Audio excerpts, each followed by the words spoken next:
Radio Caput. Hable bajo, pero hable, no se case. Esas cosas. 5, 4, 3, 2, 1. ¿No quieren? Mátenlo. Bueno, a ver. Ok. Sí.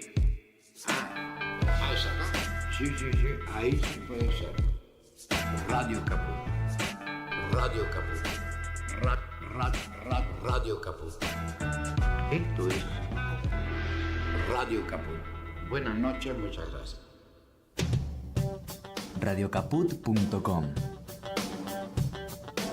Estás conectado. Estás en Caput.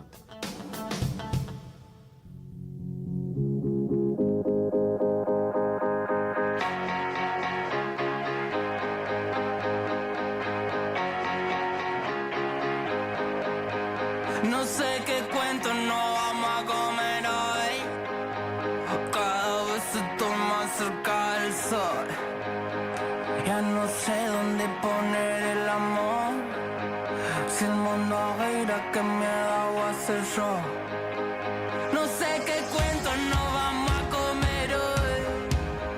Cada vez estoy más cerca del sol. Ya no sé dónde poner el amor. Si el mundo gira, ¿qué mierda voy a hacer yo? El mundo gira y lo mentira. Buenas tardes, bienvenidas a un nuevo jueves aquí en 3 en 1, equipo completo. Estoy aquí junto a Camila García y Diana Holguín, y quien les habla, Charo Álvarez. Un nuevo jueves aquí en 3 en 1, el programa que nos gusta hacer. Y hoy empezamos vamos a hablar de fútbol al principio. Amo. Nos encanta. Ya saben que lo propuse yo, la verdad. Sí, pero la verdad. porque pasaron cosas también. Muchas, entre ellas, bueno, una cosa que fue como el tema, uno de los temas de la semana, tuvo que ver con la foto de Messi con Trump, de Messi junto al equipo del Inter Miami, ¿no? Junto con Trump, pero bueno, Trump como que, por supuesto, aprovechó que estaba Messi y fue como el que estaba en primera plana al lado de él mientras daba una conferencia de prensa en la que habló de la guerra. Y bueno, esa foto tuvo mucha repercusión, mucha opinión. Sí, hubo opiniones variadas y por eso también tenemos un invitado, digamos, para charlar sobre eso. Y pasaron varias cosas que tienen que ver también con, bueno, cuestiones del fútbol local. Y digo del fútbol local porque ya lo veníamos haciendo en nuestro ping-pong, popurrí, mi resumen de noticias de varias semanas y que tienen que ver con la pelea entre la AFA y el gobierno, la persecución, el asado de Maíques en Ezeiza, la relación Infantino Trump, el premio, ¿no? El premio FIFA de la Paz. También para él se lanzó la plataforma, esta fue una gran novedad, la plataforma digital que lanzó la AFA para ver fútbol gratis. Y bueno, digo, son un montón de temas relacionados al fútbol y la política, y si bien es un disparador lo de Messi, me parece que hay un montón de cosas para charlar. Aparte, sumado a que también veníamos del tema de la liberación del gendarme y todo digamos, totalmente me había olvidado de esto. El taxi de Gallo. El supuesto taxi de Tapia, como lo mencionó el senador. Pero aclaremos esto. Había un gendarme que fue secuestrado, lo voy a poner entre comillas, pero que estuvo en Venezuela, fue tomado prisionero por el gobierno. Sí, bueno, por eso puse entre comillas. Fue detenido, digamos, por el gobierno en ese entonces del expresidente Nicolás Maduro, ahora detenido por los Estados Unidos en una intervención ilegal, y vuelve sí, de la mano de las conversaciones y de, entiendo yo, un avión de la AFA.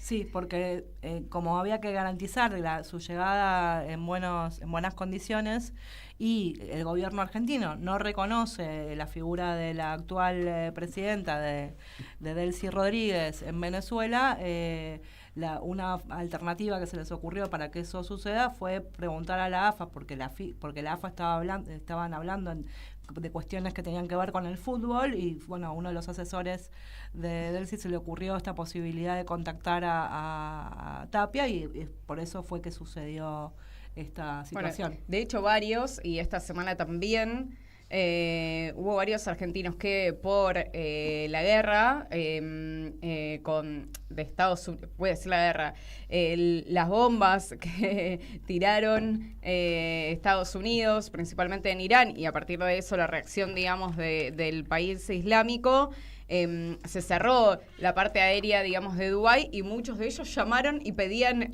abiertamente una negociación para salir del país a través de la AFA. Digo, esas repercusiones que van sucediendo a partir de esos hechos.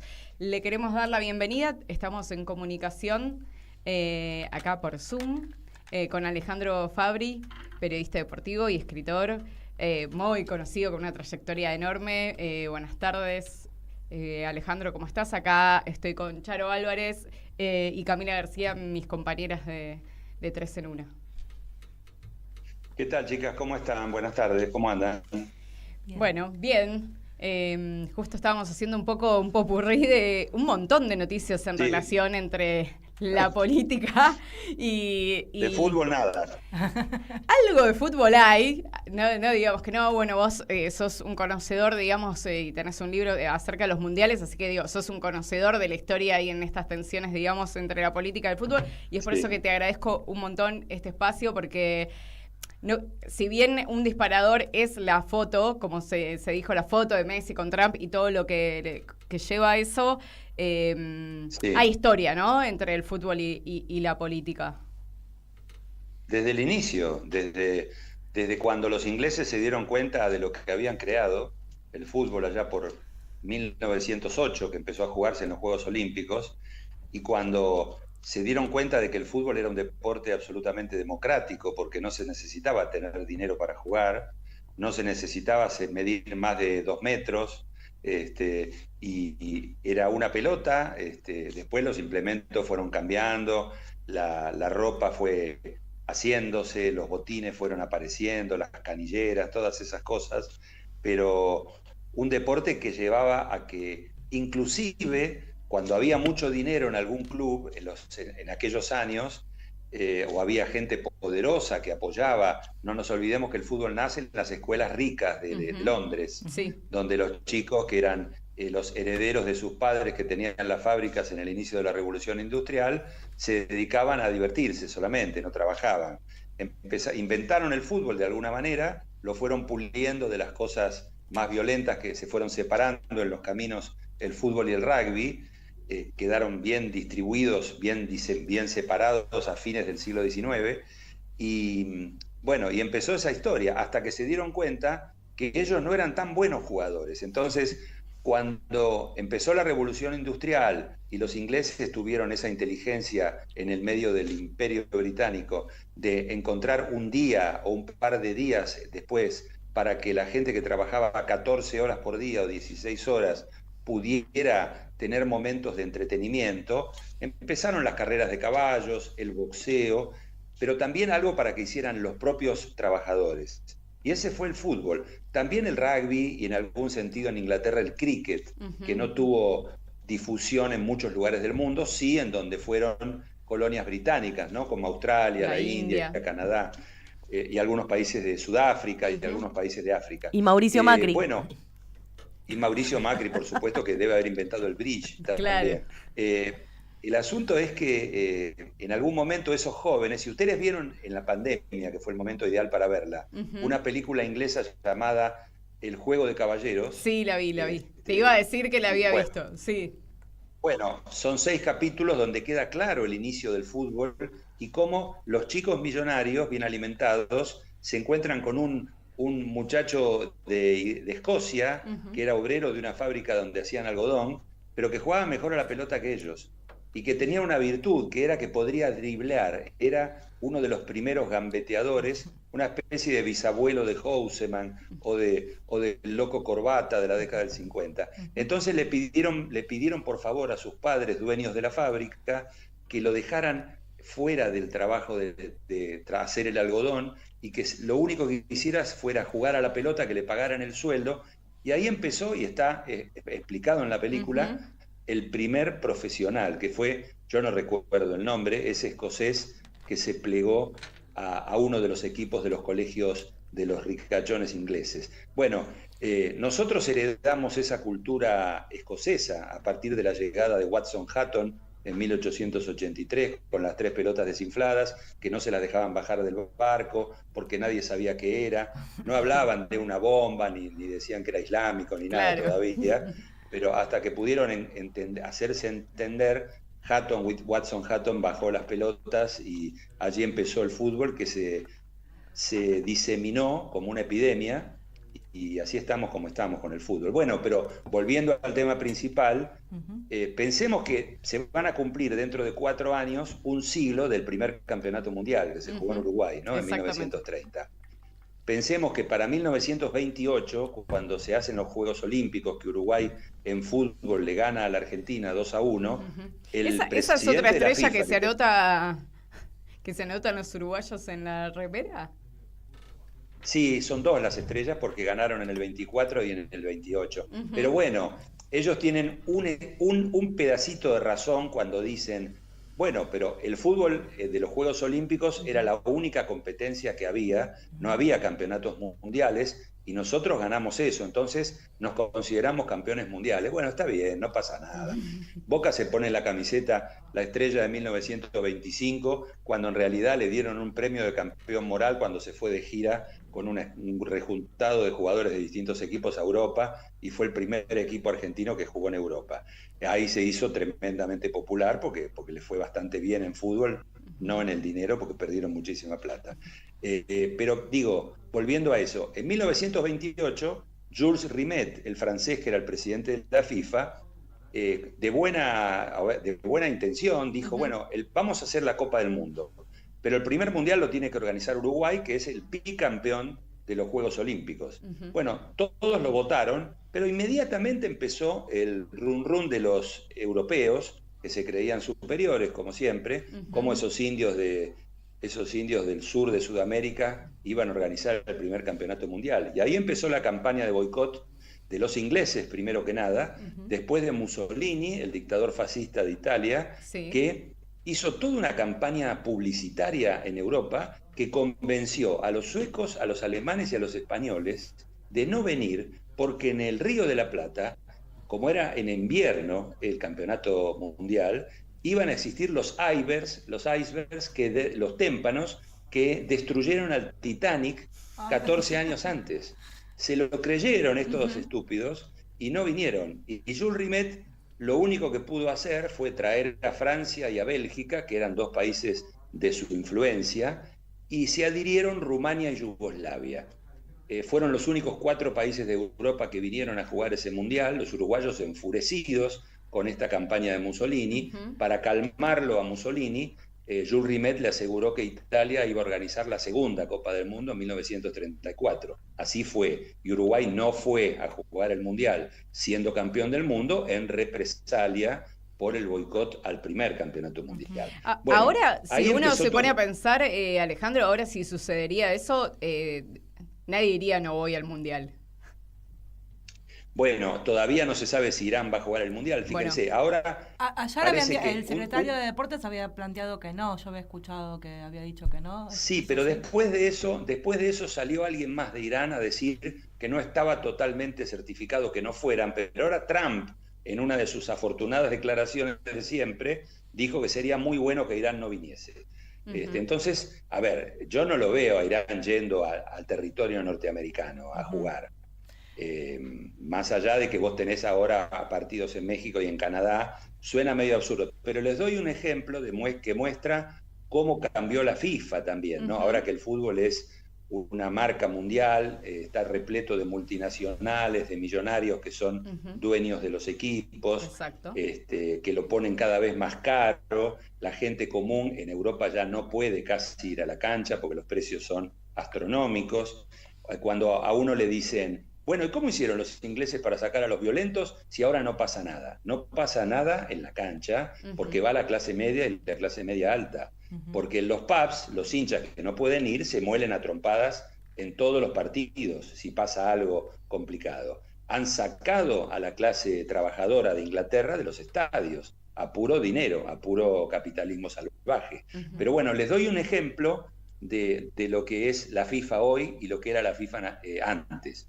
En 1934 se juega el Mundial en Italia, lo gana Italia en un campeonato que estuvo viciado de muchas sospechas porque el simpático de Mussolini amenazó de muerte a los jugadores de Checoslovaquia que llegaron a la final con Italia, y al mismo tiempo citó al plantel italiano donde había 4 jugadores argentinos, 3 de ellos fueron titulares en la final y en los partidos, y les dijo, si no ganan, mueren, o vincere o morire. Bueno, Luis Monti, que era el capitán de la selección italiana, era argentino de acá de Parque Patricios, era el mediocampista central de San Lorenzo, fue el capitán de Argentina en el Mundial del 30. Y a Monti lo amenazaron los uruguayos, hablaron por teléfono con su mamá italiana, que vivía en Boedo, que entendía poco de castellano, y le avisaron que si Argentina salía campeón, le iban a matar al hijo. Bueno, entonces Luis Monti, después del partido que Italia le gana a Checoslovaquia 2-1 en tiempo suplementario, en las primeras declaraciones que hace, dice, pensar que en 1930 me mataban si ganaba, y en el 34 me mataban si perdía. Tremendo. Cosas absolutamente insólitas. Bueno, pero la FIFA, en 1938, se jugaba el Mundial en Francia y Jules Rimet tuvo la visión, no era muy difícil darse cuenta, pero estaba Hitler, estaba Mussolini, y Hitler ya había invadido Checoslovaquia. Bueno, pensó que iba a haber guerra en Europa. Entonces le quitó la chance a la Argentina o a Brasil de organizar, porque habían pensado un mundial en Sudamérica y otro en Europa, alternados. Le sacó la sede a Sudamérica y se la dejó a Francia, porque Jules Rimet, ante algún micrófono, ya había micrófonos en esa época, dijo, yo creo que va a haber guerra muy pronto en Europa y no sé qué va a quedar de Europa. Entonces le dio la sede a Francia.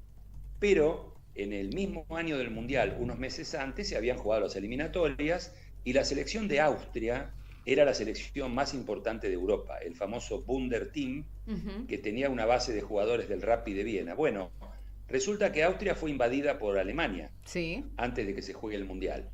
Y le ofrecieron, casi les exigieron a los jugadores de Austria jugar para la selección de Alemania, porque Alemania englobaba ahora a Austria. Austria es un país mucho más chico, uno de los pocos países que no tiene idioma propio, ellos hablan alemán. Así es.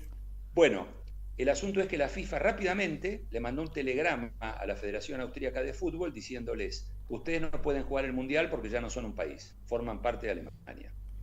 Hace unos años, cuando Rusia invade Ucrania, la FIFA le manda un telegrama a Rusia y le dice, ustedes no pueden jugar un mundial porque han invadido otro país. Exacto. Exactamente al revés. Mirá. Bueno, ese es el fútbol y la política y cómo es de retorcido todo cuando se meten y se mezclan estas cosas que siempre estuvieron mezcladas. Tal cual. Y hablando justamente de este mundial del 2026...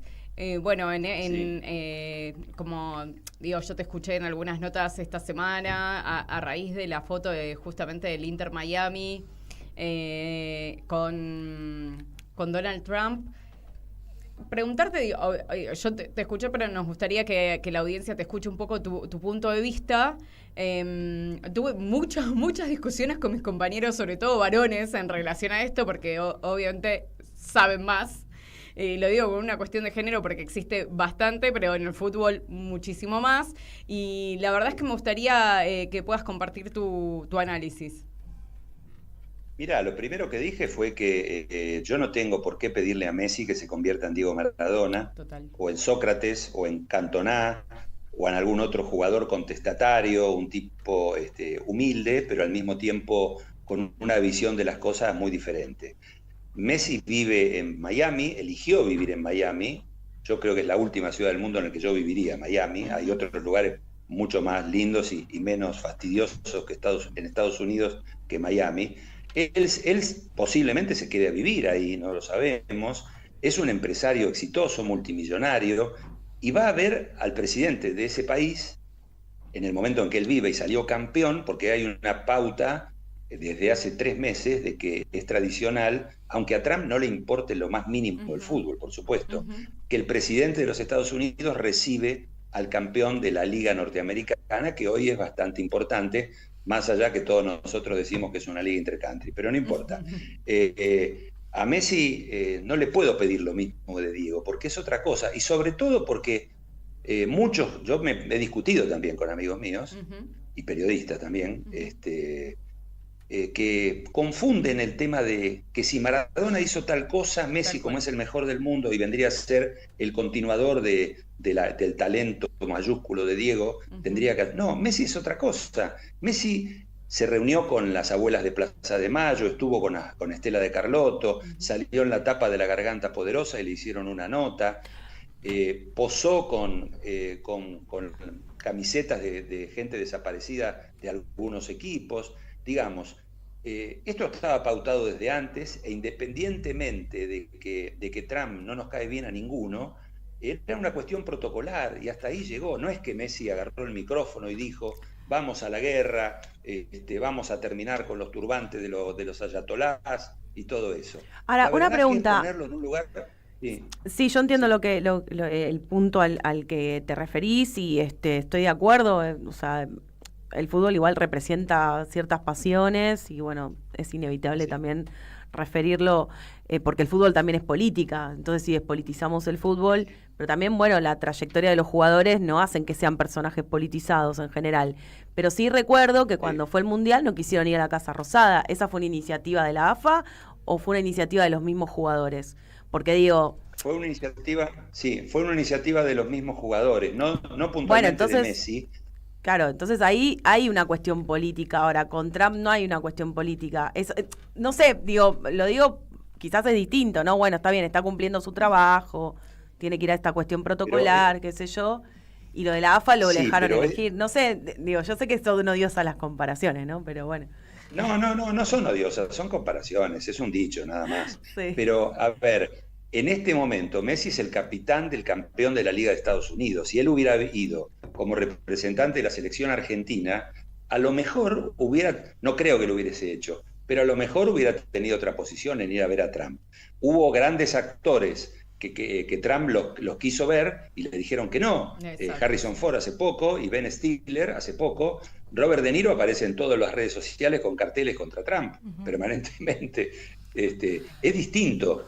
Yo creo que él es hay un detalle que en general se pierde de vista, que la enorme, pero casi diría absoluta mayoría de los futbolistas de altísimo nivel competitivo del mundo han virado por economía, por el dinero que ganan, por las relaciones que tienen, en todos grandes defensores de la derecha y la ultraderecha. Esto pasa en todo el mundo, no es nuevo.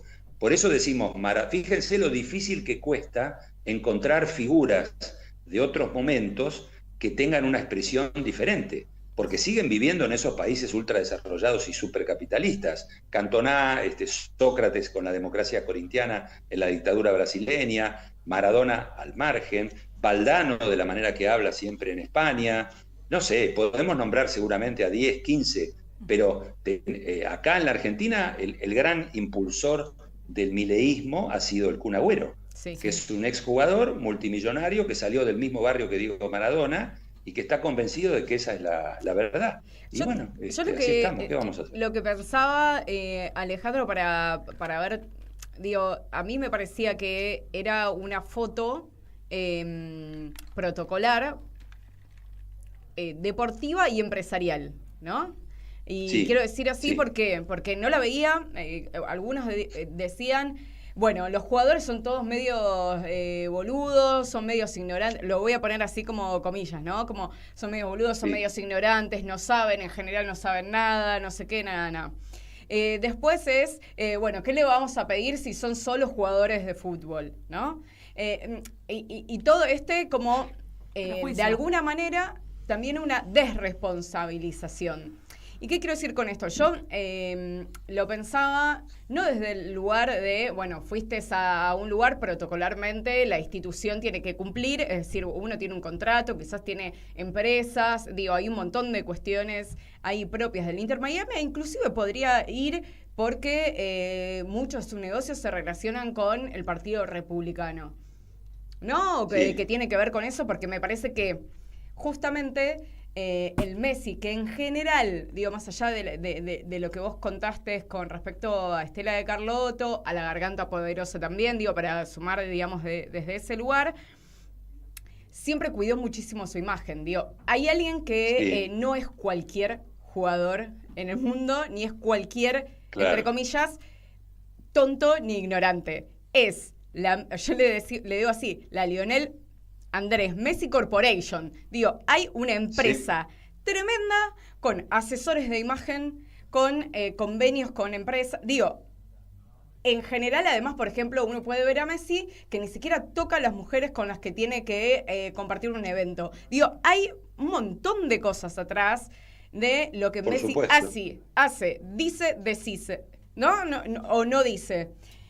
Lo que a mí me llamó la atención, porque no es la cuestión protocolar, sacarse la foto, digamos, ahí protocolarmente, porque lo hicieron cuando volvieron en el 2014, digamos, con Cristina, y había muchos que estaban con una cara que se querían morir, entre ellos, no sé, Higuaín, se me ocurre, de los que tengo en imagen de cuando volvieron, sino en la parte en que Trump habla, digamos, estrictamente del bombardeo de Irán, y habla de lo bueno que es bombardear Irán y aplaudimos y sonreímos. A eso hay que darle, digamos, una entidad, digo porque es un plano directo con Messi. No sé si es una utilización o efectivamente hay algo ahí para poder hacer otro tipo de lectura. Debe ser un poco de todo. Lo que pasa es que no nos olvidemos también quiénes son los dueños del club, del Inter de Miami, ¿no? Tal Son cual. los hijos de Jorge Mascanosa, un asesino, un millonario escapado de Cuba cuando llega la Revolución Cubana y que puso una bomba, él y un par de personas más, en un avión que sacaba turistas de Cuba, donde murieron casi 90 personas sobre el Mar Caribe. Los hijos de ese asesino son los dueños del club donde juega Messi, que debe ser socio ya a esta altura, junto con David Beckham, que no fue porque cantaba la mujer, se juntaban de nuevo las chicas, ¿cómo se llama el grupo? Que no me acuerdo ahora. Las Spice Girls, perfectamente. Pero bueno, yo creo que además en la cabeza de Messi debe estar, me estoy retirando, que no me vengan a hinchar ahora con todo esto, se juega el Mundial dentro de 4 meses, jugaré, me dará el cuero, no sé, hay muchas cosas, pero no lo quiero disculpar a Messi, digamos. La verdad que es complicado. Ay, sí, se frizó la imagen. Yo a Messi lo quiero como jugador, política, y bueno, problema de él. ¿Qué va? No me preocupa. Hay otros bastante más amplia, como Lisandro Martínez y alguno más. Y si está de moda ahora la ultraderecha y burlarse de la gente humilde y despedir gente y se abrazan, está en modo Adorni. Bueno, ojalá pase pronto este vendaval de estupideces, ¿no? Totalmente. Bueno, Alejandro, agradecerte un montón esta entrevista, este tiempo que nos diste, porque además aprendemos un montón, sobre todo acá las Fíjate chicas. Que no hablamos de fútbol, ¿eh? No, bueno, un poco de historia de los mundiales, sí. ¿Ves que no hablamos de fútbol? Está bien. Para la próxima. Que sigan. Sí. Está bien, les recomiendo que estén atentas porque Platense juega la Copa Libertadores y es una experiencia diferente para todos nosotros, los que estamos ahí, ¿viste? No me dio el tiempo, pero te iba a decir cómo cambió, digamos, de ser campeona después, ¿no? La hinchada los estaba matando, ¿no? A los jugadores ahí. Ahora va tercero en el campeonato. Ya se fue el Kili González y todo su desastroso equipo y ahora tenemos a gente vinculada al campeonato, por eso estamos muy bien y de los 10 partidos hemos perdido uno solo. El equipo está muy bien preparándose para la Copa. Bueno, muy bien. Éxitos ahí con Platense y la Libertadores. Ojalá siempre quede en Argentina también, o al menos siempre es menos. Bueno, quizás, ya es demasiado, ¿no? menos si es con Racing. No seas así, porque nos vamos a pelear. Acá hay un problema. Bueno, agradecerte un montón y estamos para una segunda ronda, así que seguramente estaremos hablando a la brevedad. Bueno, dale, un saludo para todos ustedes y la seguimos en cualquier momento. Gracias. Un abrazo, gracias. Hasta luego. Bueno, estábamos hablando con Alejandro Fabri, periodista deportivo y escritor. Recomendamos. Nos quedaron un montón de cosas, Digo, la AFA, Chiquitapia, Maíque, ¿no? La relación con el Poder Judicial. Un montón. Bueno, lo podemos volver a llamar. Por supuesto. En unos días. Lo quiero. En unas semanas. Ahora vamos a ir a una tanda y nos vamos a ir preparando para nuestra segunda entrevista del día de hoy, que tiene que ver con otro tema que nos influye a todos y a muchos y muchas más también. Y bueno, vamos a ir a una tanda y volvemos con unas plaquitas. ¿Querés arrancar la mañana bien informado? Rompela. InfoSiberia, las noticias en tu celular. Manda un mensaje de WhatsApp al 1128679078 y recibilo gratis todas las mañanas. Vos sos la única que me hace feliz cuando nadie te dice la verdad. InfoSiberia, las noticias en tu celular. No seas como los demás. Manda un mensaje de WhatsApp y recibilo gratis todas las mañanas. La lupa mágica de la palabra, donde se nos asoman los de las teclas y nos proporcionan un pedazo ya. La lupa mágica de la palabra, con la conducción de Alejandro Gil, desde San Miguel de Tucumán. La lupa mágica de la palabra. La palu cájima de la bralapa. De lunes a viernes, a las 12 de la noche. En Capó.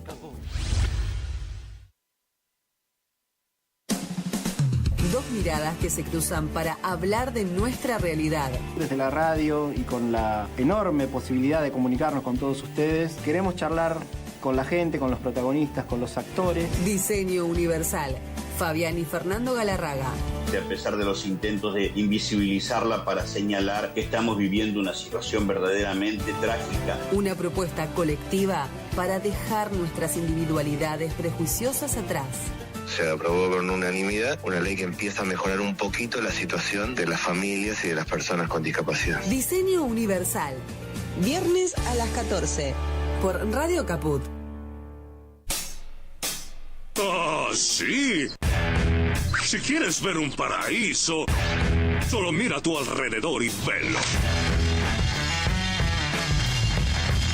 Radio Caput. Desde el lugar de las utopías.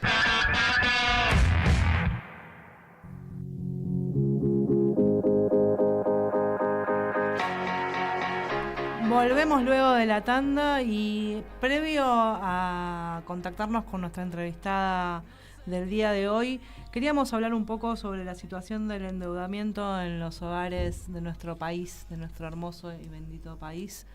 Así es, digo, el endeudamiento con tan entre picos y bajadas, ¿no? Histórico en la Argentina y sobre todo en este último, digamos, en los últimos 50 años.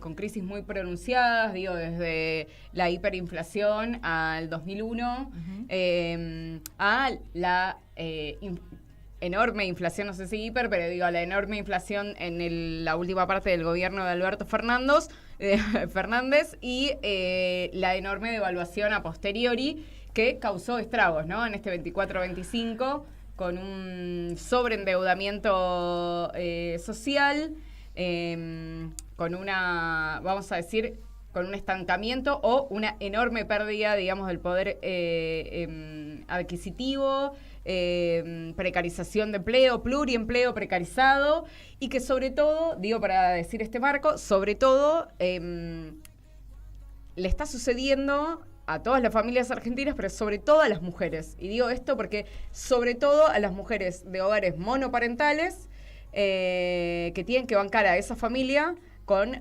padres ausentes. Todo eso es mucho peor para afrontar a una mujer y para esa familia.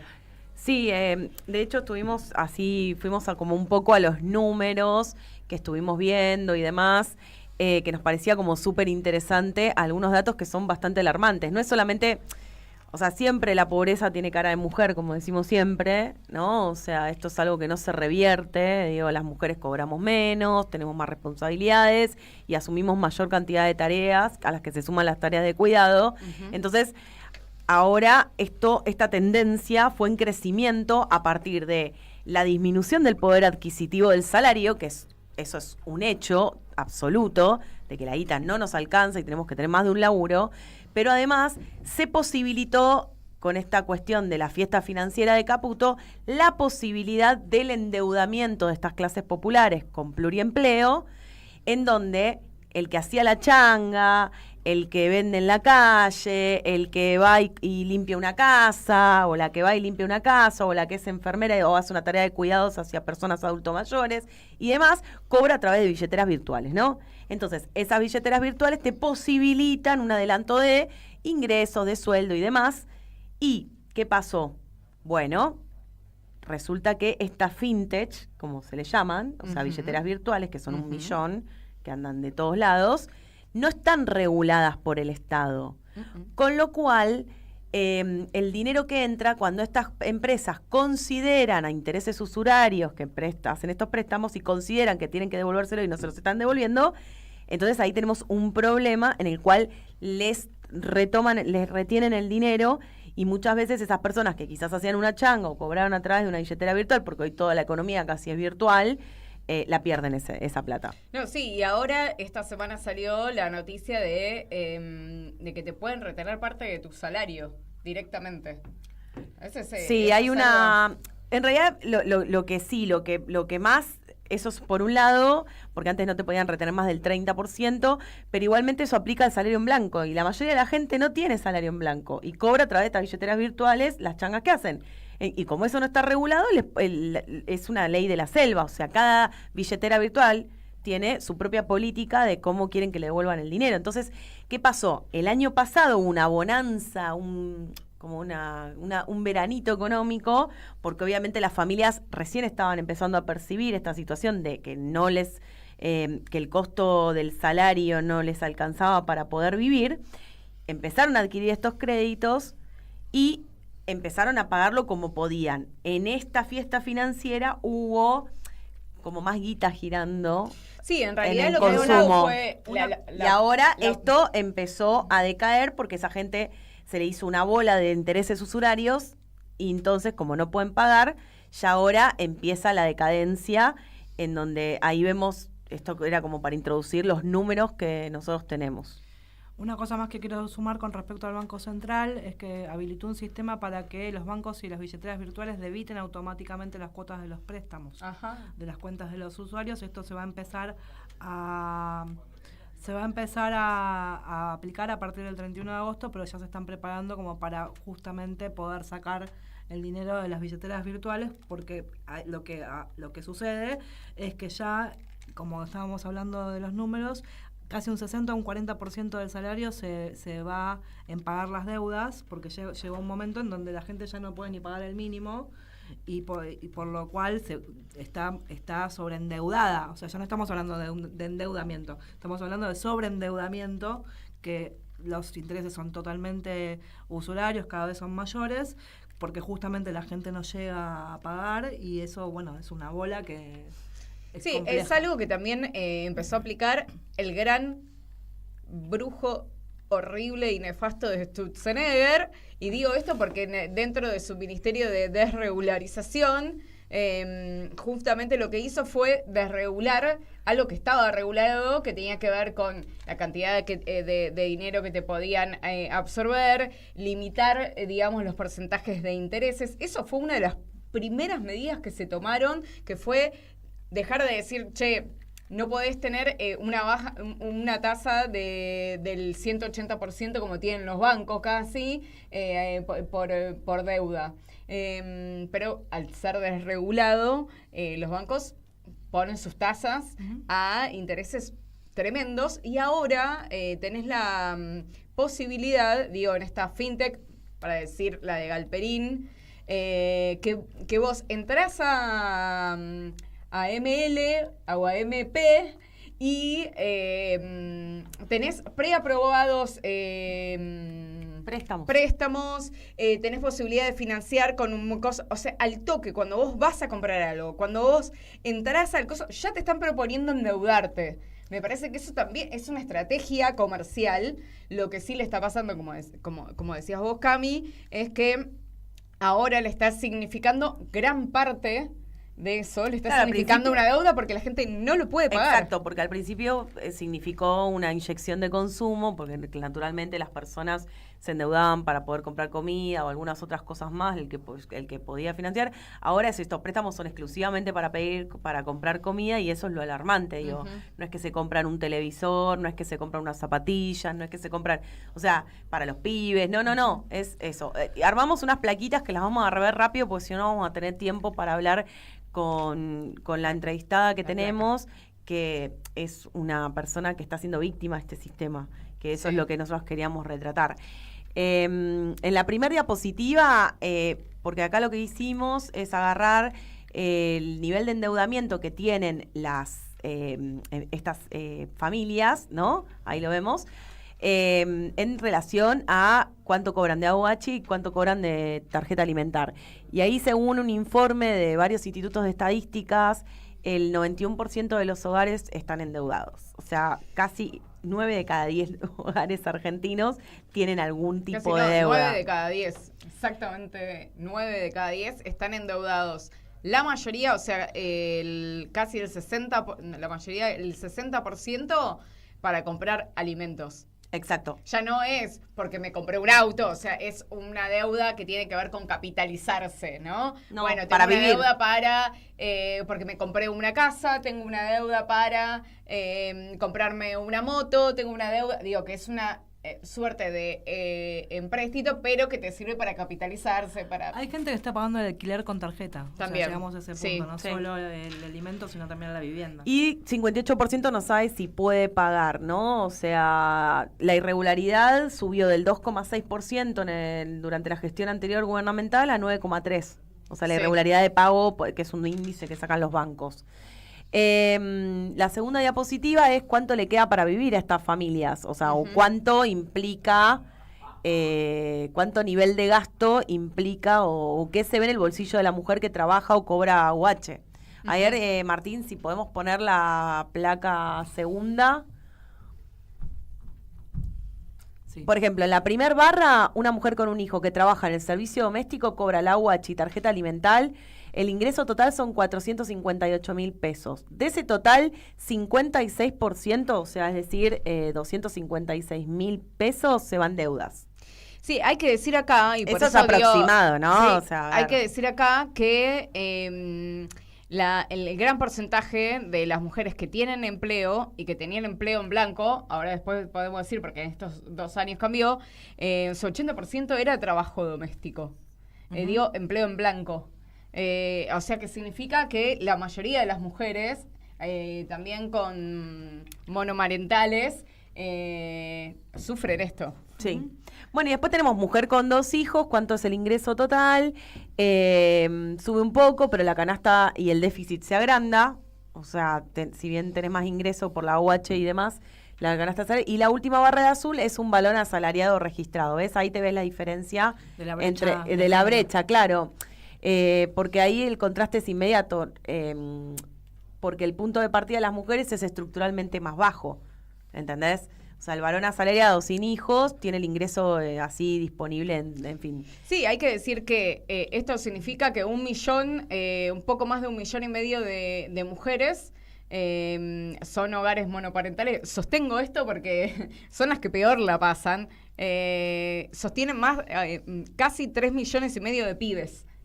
Y digo, esta es la situación de las mujeres y de los pibes. Exacto. Y quiero poner rápidamente la última placa, Martín, discúlpame, la última, no la última de todas, que me parece súper interesante, que es la brecha de género, ¿no? Que ahí vemos En la última placa, lo que estamos viendo ahí es que, o sea, a la izquierda tenemos los números grandes, ¿no? Que son en rojo del 30%, o sea, esa es la brecha salarial de género en la Argentina.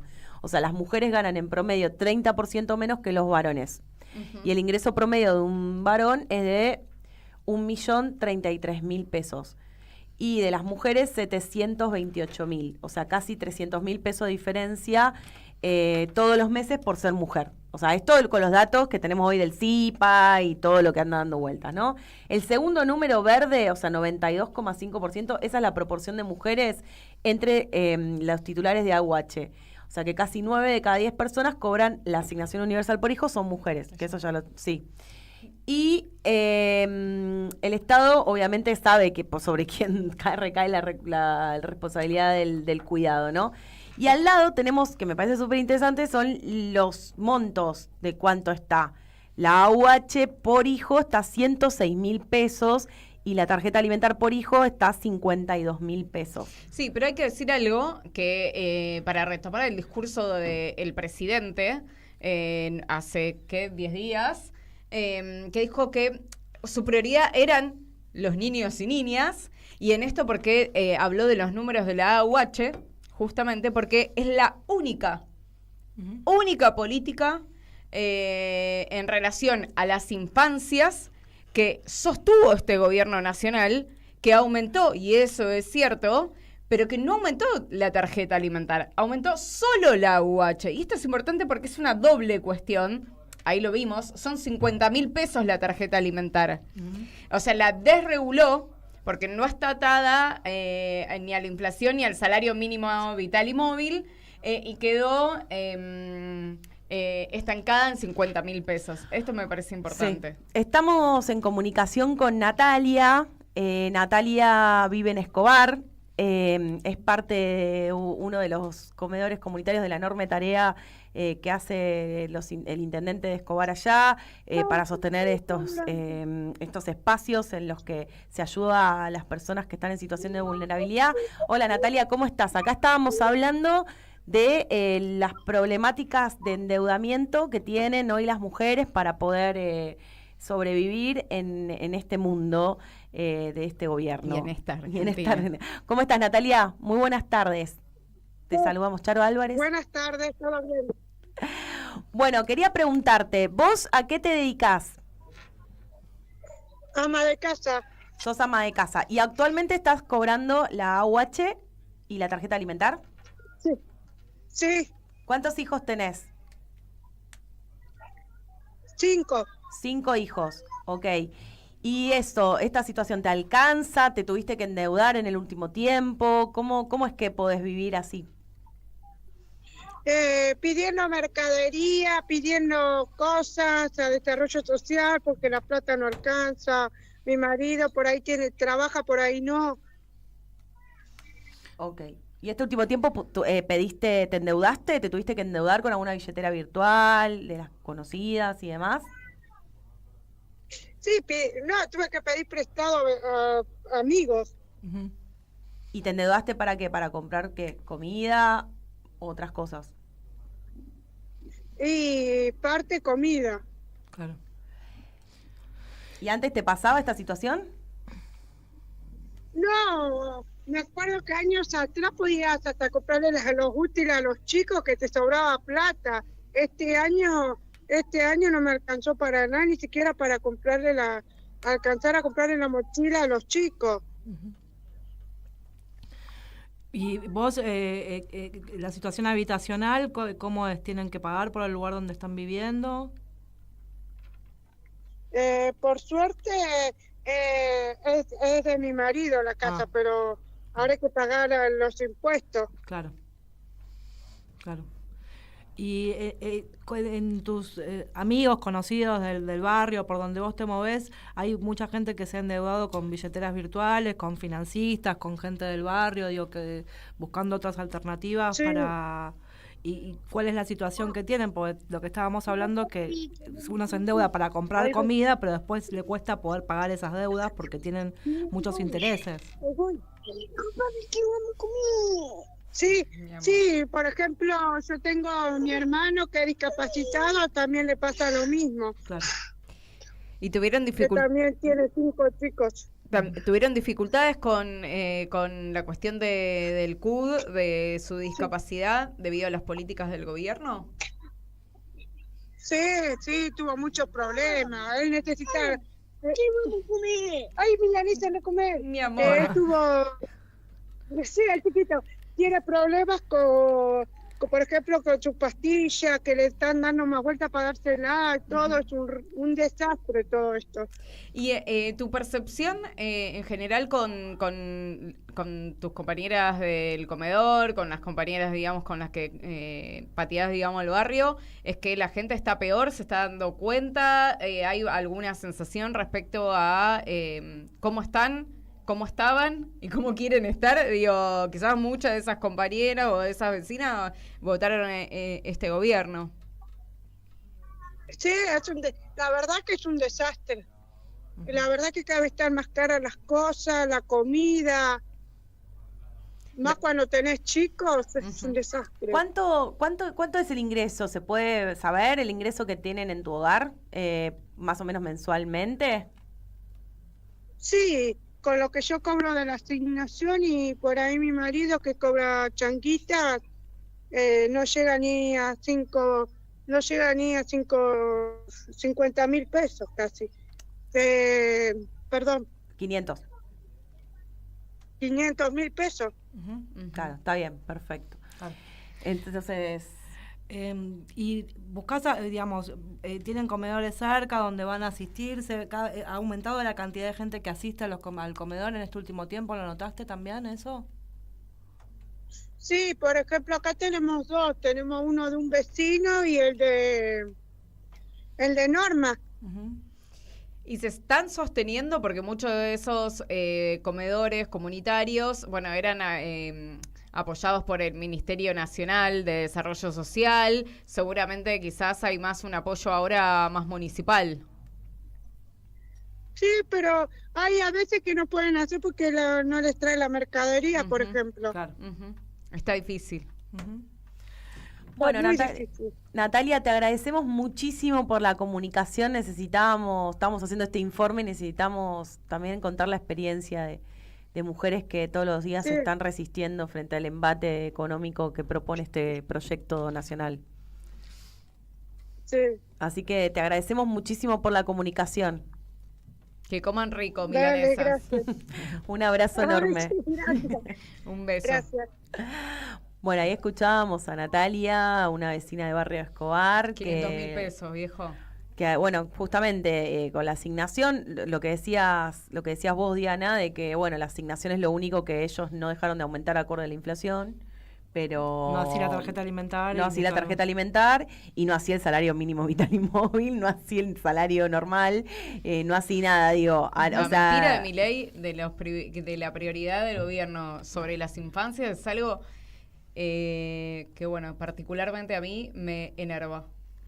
No, y tenés razón, o sea, eso seguro. Bueno, ya estamos llegando al final. La verdad que tuvimos un programa variopinto y con distintos temas, pero con la voz de la gente de la calle o que está en un lugar particular que puede contar esta situación, que es lo que queremos también mostrar a veces. Así que las esperamos el próximo jueves a las 7 aquí en Radio Caput. Junto a Camila García, Diana Holguín y Charo Álvarez quien les habla. Gracias Martín Loza por la operación técnica y nos vemos el jueves que viene. Y ponemos Molotov. Hit.